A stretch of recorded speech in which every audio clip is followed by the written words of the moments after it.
Hello everyone, it's Orium, aka Yuno, aka the Fireface guy, and I have two quick updates before we get into this. One, I am currently down with the sickness, and two, I have reopened my Discord server, so join that if you want to.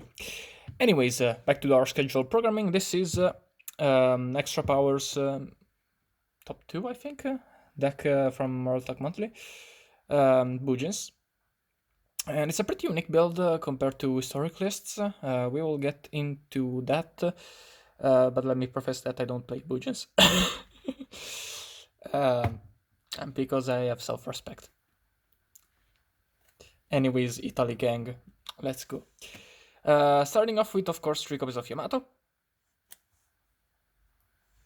Yeah, no much more need to explain that. And then 1 copy of Chaz and 1 copy of Hirume.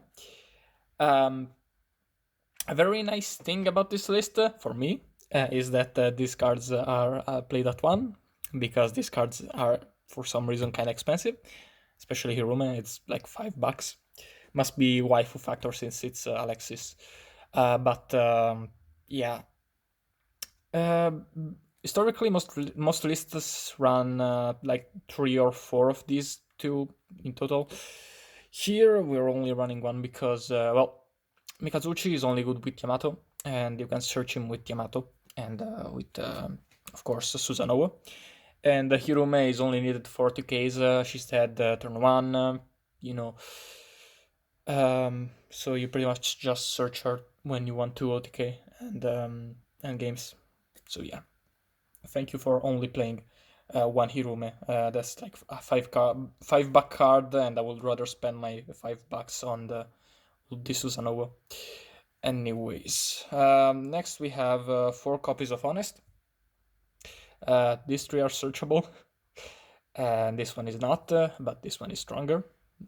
Sometimes, depends. Next we have 2 copies of Hair. Hair protects you from destruction, both by battle and by card effect, by both players' card effects, so that's neat. Then 2 copies of Turtle. He protects you from targeting effects. And then 1 Quillin, which you can banish him from the graveyard to pop a monster. So that's neat.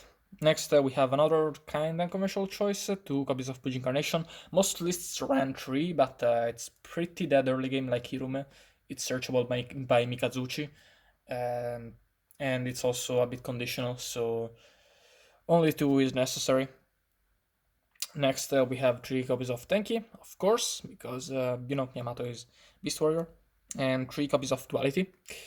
We aren't running Upstart Goblin, because if you check the odds between 3 Duality, 3 Tenki, 3 Yamato, Upstarts don't really increase the chances of you getting Yamato turn 1 by that much. It's like a couple of percentage points, so not really worth giving your opponent more life. Then we have 2 copies of Kaiser Colosseum. We only play 2 because we don't want to break on this. We don't want to play open multiples of these, especially versus combo decks.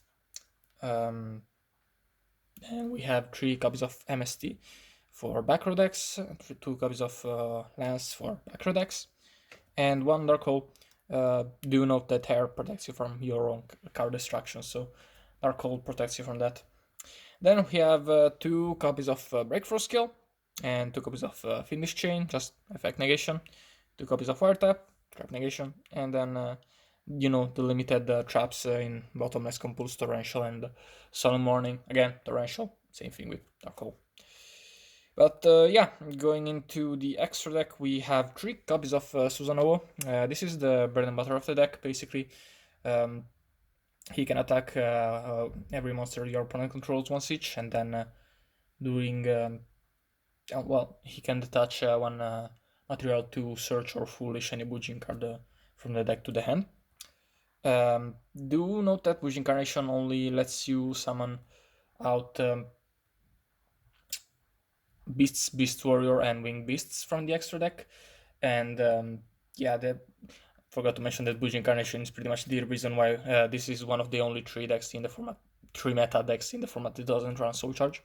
But yeah. Then we have 1 copy of Kagutsuchi. I will get an ulti of this one day when the price drops. Fucking Luna Light Tiara Lance. Running up my prices. Anyways, he gives all of your Bujins destruction protection, and then he gains 100 attack for each Bujin card on the graveyard, so he can get quite big. And he also mills 5 on summon, which can be pretty good. Unfortunately, it's mandatory though. So, well, unfortunately for decks like Fire Fists, who don't really like that. But yeah. Then one copy of Diamond Wolf. We don't run Tsukuyomi or Amaterasu because, well, Amaterasu kinda sucks, and Tsukuyomi, well, we don't really get to the extra turn one, so no real point in playing it. But yeah, Diamond Wolf, you can summon it with Bujin Incarnation and Bubble card, so that's an ish. And Constellar Omega. I didn't even notice this is a Beast Warrior, which is kind of relevant considering, you know, I played Constellars and the fact that it's Beast Warrior, it does actually give it a tanky boost. But yeah. Wait, where am I seem to have forgotten to... 1 second. Much better. Whoops. Yeah, that's going in the video. Anyways, then we have one copy of Paladynamo because this is a light deck, so we can play it.